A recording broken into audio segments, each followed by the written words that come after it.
Good day to you all, citizens of the universe, from the Fun Squad Central Command in the beautiful and serene Fort Lyon, Colorado. We bring you yet another worldwide global transmission. If you are receiving this transmission, you are the Fun Squad. Thank you for joining us on this Monday, April 30th, 2018. The time is currently 8:27 p.m. I am sitting here. It's been a while since my last transmission. The sun just went down. The sunrise this morning was at 5:57 a.m. and the sun set at 7:43. And current temperature is 73 degrees. It's been very warm today.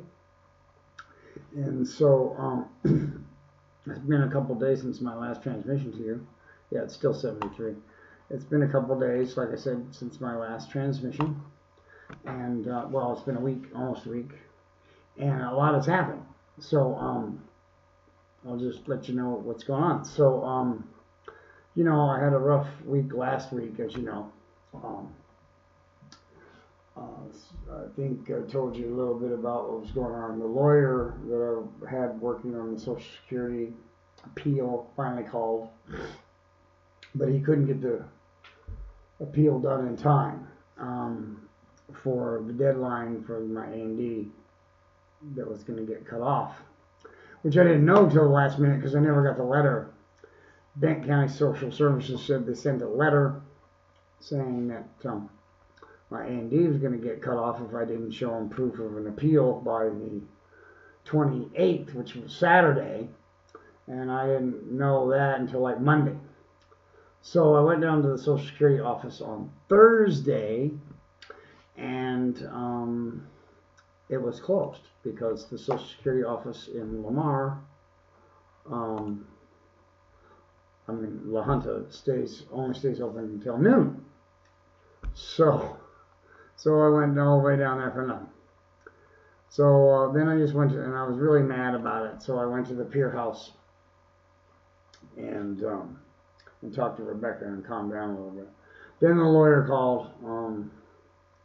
I guess it was Thursday, and so I told her I was just going to go in to the Social Security office, you know, in La Junta on Friday morning and file the appeal there, just have them do it. Well, then when I got there, they said they couldn't do it for me. That they just gave me this paper application and fill it out and bring it back. So I was having, you know, it had been really up and down and up and down and up and down all week, and I just kind of had enough. So I was leaving the Social Security office to go fill out the appeal form. And I walked by a liquor store, and I just said to myself in the back of my mind, I'm just like, you know what, fuck it. I'm just going to go fucking get drunk. When I get done filling this out and I take it back to the Social Security office, I'm going to go get fucking drunk.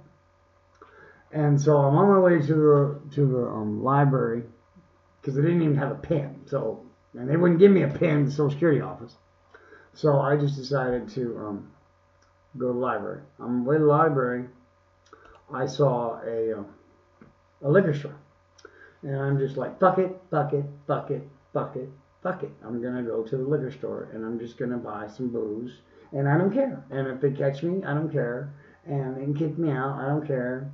I'm doing all this for nothing, and I'm not getting anywhere. So before I got to the library's quite some distance from the Social Security office. So then I saw this laundromat.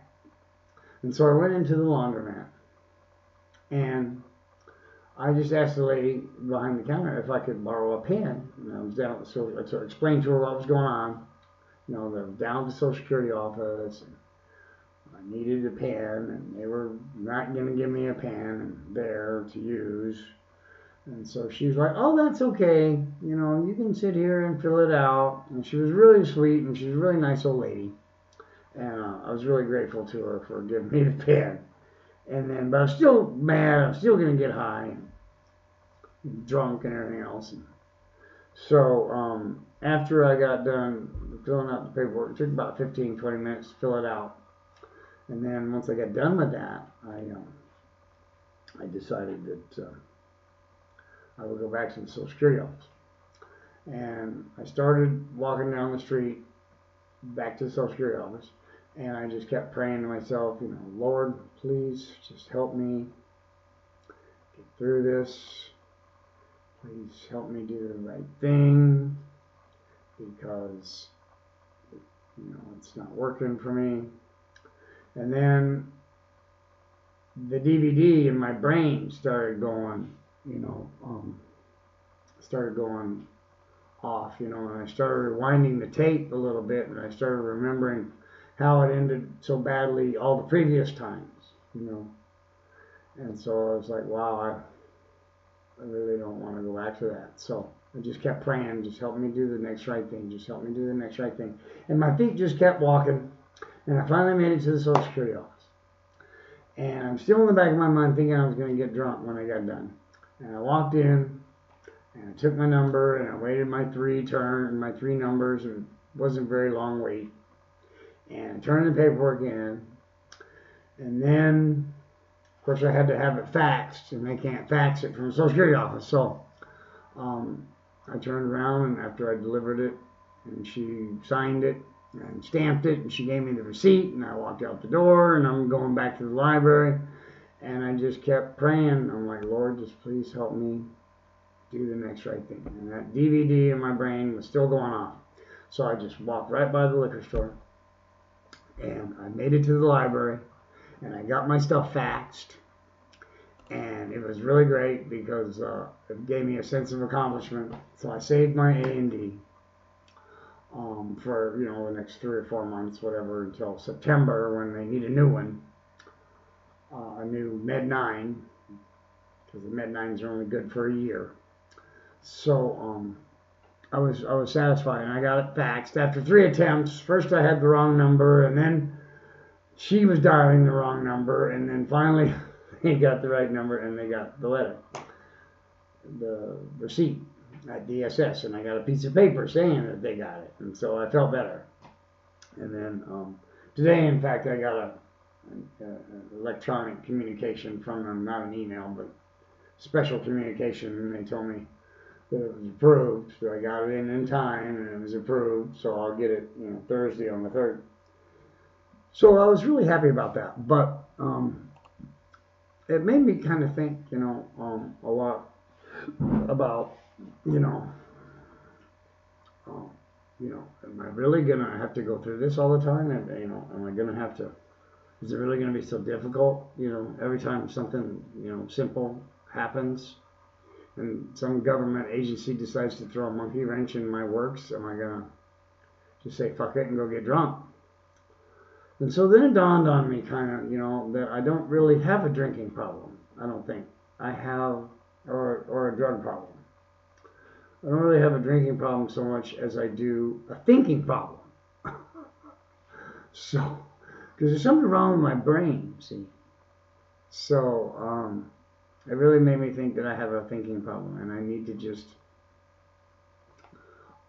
change, my perspective, and understand that, none of this is really that important anyway, because I'm not going to get disability anyway. The reason why it was so stressful is because I was trying to save my A&D. Otherwise, I would have just walked away from it and not even worried about it, probably. But I was trying to save my A&D because I wanted to save the truck. And then, in fact, today I got good news because Dave texted me and said that we're going to go get the truck on the 4th. So I get my money on the 3rd, we can go get the truck on the 4th, and I'll finally have the truck here. And maybe I'll be able to breathe, for a couple of hours. So, so I'm glad that it worked out that well. But it does really make me, think that I need to really change my perspective about all this, because it's really not that important. But I am glad that it worked out the way it did. I just kept doing what they told me to do and kept complying with their demands, even though, it just irked me to no end that, they said, oh, well, you're going to get cut off, and you ignored our letter, But then I got to looking at all their previous letters. They never sent a letter saying anything about a deadline or anything. So I didn't get that letter. It's printed, but I never got it in the mail. And I got all their other ones. So, you know, that kind of stuff sets me off. It's like, well, are they like deliberately trying to do this? Why are they doing this? You know. But anyway, I got it handled. So that was great news. And so I wanted to share that with you. There's not a whole lot else going on here this week. My roommate is still not here. I am trying to go to meetings, and I'm going to go to Denver on Friday. I'm planning on doing something for Cinco de Mayo, but I'm not sure what yet. I might go to Swink, Colorado, not Swift, Swink, Colorado.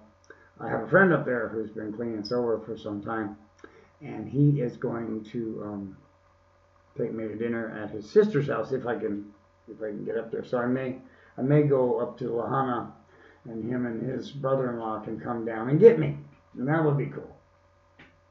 So I would like to see him and have a good Mexican dinner for Cinco de Mayo. So that would be great. So other than that, I don't have any much plans this week. Just hit some meetings, and I may let's see. Tomorrow I have an appointment in medical to do the referral to the hepatology. So hopefully I can get that treatment started and get that done while I'm here. That would be great.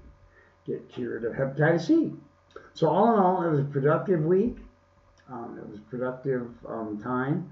I got to learn a little bit about, you know, my destructive thinking, and you know, and so I've got to learn to get that thinking out of my mind. I don't know how I'm going to do that.